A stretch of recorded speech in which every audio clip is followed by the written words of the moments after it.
Obviously, some wild weather going on in my parents' neck of the woods. They live, out in Massachusetts. But what's going on here, Anthony? Not so much of those strong winds we saw today, I don't believe. No, not as much. I mean, the storm you're looking at right there in the photographs, Aaron, that's the same one that came through here overnight Sunday and into Monday with the 1.5 to about 3 inches of rain, 1.5 being in Grand Rapids, a little bit more than that actually at the airport in GR, and some areas getting 3+ inches. That was the same area of low pressure that impacted us, went over to the East Coast, took the little jog into the Atlantic waters and strengthened or deepened pretty quickly and didn't move real quickly. So as it was strengthening, the circulation around it intensifying and the wind field getting stronger and ultimately resulting in some of those wind gusts. Was it Martha's Vineyard that you said?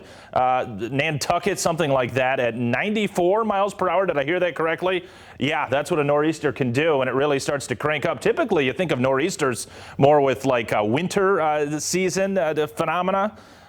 Heavy snow bands on its left-hand side, that cold side of the storm, but also these nor'easters can occur in the fall and sometimes the spring and produce just rain, which is really what we saw with this system along the East Coast. 49 degrees we've got out at the airport in GR right now, so it is cool. But I'll tell you what, Aaron, it's nothing like last night when we got down to 31 with all the frost around. And what's the reason for that? Why the big change tonight versus just 24 hours ago? Well, the deep, dark, depressing overcast from today, which doesn't allow the temperatures to rise much during the daytime period, does the same thing at night. It doesn't allow the mercury to fall off much, so you just kind of hold steady day through night. And 49 now, I don't think we go below about 48 in the overnight period.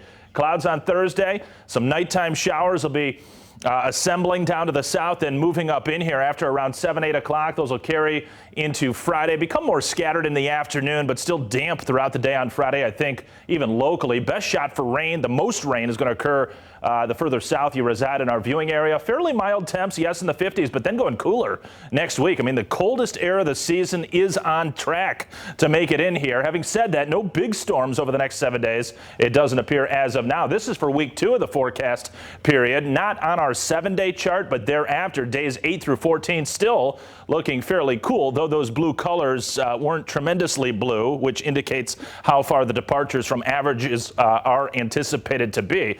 Bottom line is it's going to be fairly cool, I think, for the foreseeable future. And out at East Lansing, out in East Lansing at Spartan Stadium, yes, we're taking temps into the mid-50s by the end of the game. Lots of clouds for tailgate time. I said it earlier, Aaron, I think tailgate for a game like this beginning around midnight. There's going to be a lot of people ready to go. And, it's going to be pretty active there on the campus before that kickoff at 12 o'clock. I can tell you that much. Temperatures running in the upper 40s here across our northern zones right now, taking it down towards GR, upper 40s currently.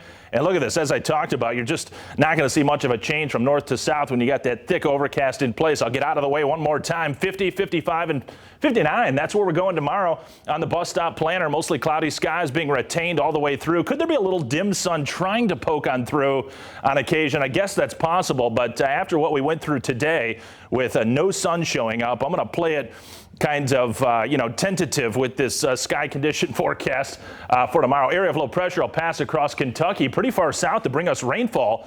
But it's got an extension of a trough of low pressure off to the north, and that's the reason why we do get wet later tomorrow night, but not until, really, Aaron, I think after 7 o'clock locally. Pretty good timing. The majority of tomorrow will be dry. Any of those patches of mist that we've been experiencing recently, I think they do wind down, so I'm really not anticipating mist tomorrow. Just the rain showers coming in after 7 o'clock, and they'll be with us probably picking up 1/4 of an inch to 1/3 of an inch, maybe more than that, like 1/2 of an inch near the Indiana line. Fox 17 7-day planner. Here we go. Halloween on Sunday, 55 degrees. I think trick-or-treat weather, Aaron, more like the 50-degree range, perhaps the upper 40s for the late trick-or-treaters. Not too bad, though. Going colder, though, next week. Weather looking nice for the big game and Halloween. Thank you, Anthony. Up next, more details.